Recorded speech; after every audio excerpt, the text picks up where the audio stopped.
Han Li could only look on at Worm 3's departing figure with a wry smile.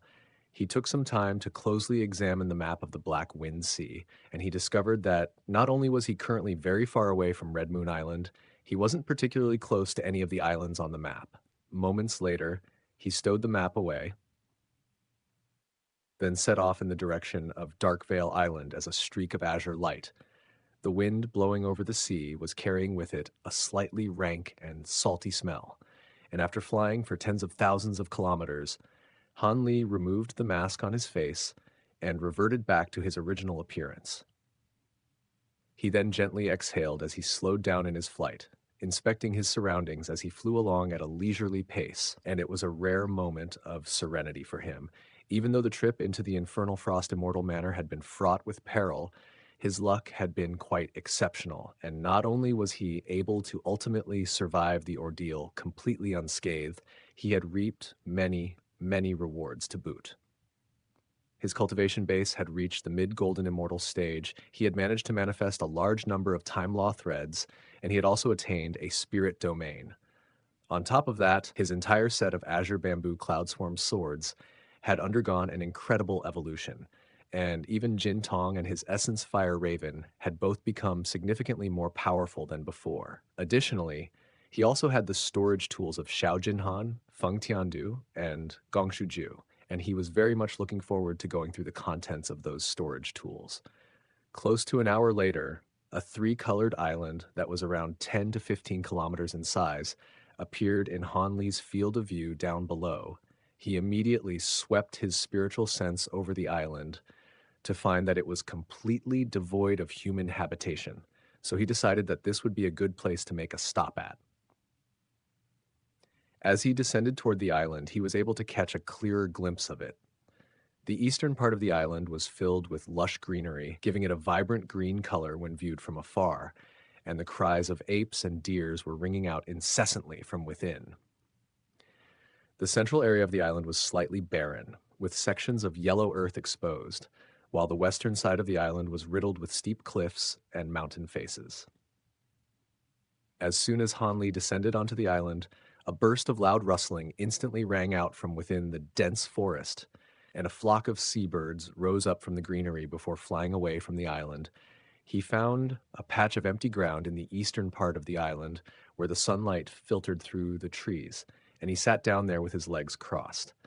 Immediately thereafter, a speck of golden light emerged from his body, then quickly expanded to form a spherical light barrier that encompassed the entire island. He then flipped a hand over to produce a trio of storage bracelets, while a small white flag and a yellow badge also appeared on his lap.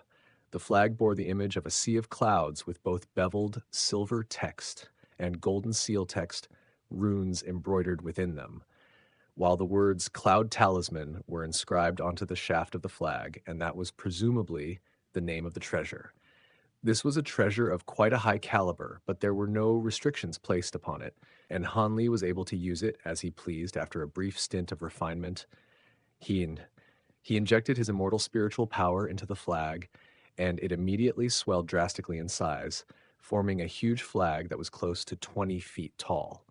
As he waved the flag through the air, a vast expanse of white mist that resembled a sea of clouds surged out from within, inundating the entire island in the blink of an eye. All of the remaining birds and beasts on the island instantly erupted into a panicked frenzy with the sudden descent of this cloud of mist. Fortunately for them, Han Li was only testing out what the flag could do, and he hadn't unleashed any of its abilities. So none of the living creatures on the island were harmed. He discovered that this flag seemed to actually be an offensive treasure, but in a fit of panic, Gongshuju had used it as a protective treasure earlier, so its true power was never revealed. Having said that, the fact that an early High Zenith cultivator had summoned it in such a perilous situation to protect himself indicated that the flag had to have some brilliant abilities, ones that Han Li was eager to explore in the future. After stowing the flag away, he pulled out the yellow badge before conducting a close examination. The badge was enshrouded within a layer of yellow light, within which some extremely obscure runes were flashing incessantly, and at the center of the badge was inscribed the words, Immortal Envoy in golden seal text. Han Li extended his spiritual sense toward the badge, but as soon as his spiritual sense came into contact with it, it immediately released a burst of yellow light that kept his spiritual sense at bay. Han Li's brows furrowed slightly upon seeing this, and he attempted to channel his immortal spiritual power into the yellow badge as well. All of a sudden, a string of runes abruptly erupted out of the badge before racing up into the heavens. Han Li was greatly startled by this, and he immediately summoned his mantra Treasured Axis, which released a wave of golden ripples that instantly encompassed the entire surrounding area. The string of runes was only able to fly for about 1,000 feet before they were encompassed within the golden ripples, upon which they were instantly slowed down significantly. And Han Li made a grabbing motion with one hand to draw the runes back to himself. The string of runes was struggling in his hand as if they were living creatures, and as soon as he tightened his grip around them, they were immediately scattered into specks of yellow light that quickly faded away.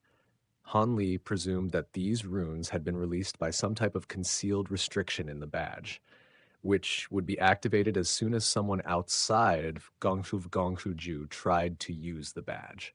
And if those runes had been allowed to escape, then another immortal envoy from the heavenly court would most likely be on his trail soon. Han Li gently exhaled as he stared at the yellow badge with a hesitant look on his face. The badge had the potential to expose him, so his immediate thought was to destroy it right away. However, it was no ordinary object, and he couldn't shake the feeling that it would be somehow useful to him in the future, so it would be a real pity to have to destroy it. After some hesitation, Han Li decided against destroying the badge.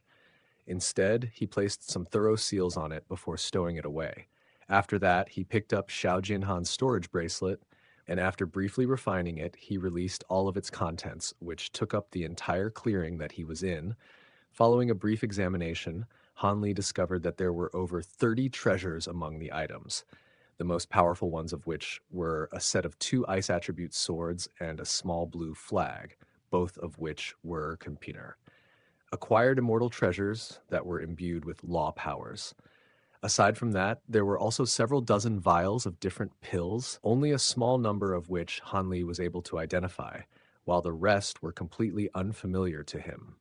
However, the medicinal auras emanating from all of these pills were far more formidable than the pills that he had regularly consumed to assist in his cultivation in the past, so it was clear that these were pills that were only fit for consumption for golden immortals. Having reigned supreme over the northern glacial immortal region for so many years, Xiao Jinhan had accumulated a very impressive fortune, but all of it had now fallen into Han Li's hands. Han Li briefly split up these pills into different categories, then stowed all of them away as well with a sweep of his sleeve. His gaze then fell upon a white scroll that was around a foot tall, and he casually drew it into his own grasp before opening it. As the scroll was slowly unfurled, Han Li caught a glimpse of several large characters running vertically down the right side of the scroll, and the characters read Huanan Pill Scripture. He hurriedly unrolled the entire scroll upon seeing this, then began to pore over its contents. A short while later, he slowly rolled the scroll back up again, and a faint smile had appeared on his face. There were only 5 pill recipes on the entire scroll, but all of them were for refining golden immortal stage pills, so they were perfect for Han Li. Furthermore, he could tell from the descriptions of the 5 pills that all of them were among the vials of pills that he had just stowed away. Hence, he had both the pill recipes and some samples in his possession, and he would be able to refine more of these pills any time that he pleased. Han Li took a deep breath to suppress his elation before opening another scroll, and this one was filled with no fewer than 5,000 tiny ancient characters. The characters had been inscribed in a very forceful fashion, to the point that the strokes had created deep indentations into the material of the scroll, and the text was giving off a cold and menacing aura. Just the mere sight of the scroll was enough to make Han Li feel as if he were standing in a bone-chilling snowstorm. This scroll contained the cultivation insights that Xiao Jinhan had gleaned over the course of his entire life pertaining to the laws of water. Han Li wasn't cultivating the laws of water, but the Black Sea heavy water tome being cultivated by his earthly deity Avatar was a water attribute cultivation art, and he also regularly used heavy water himself.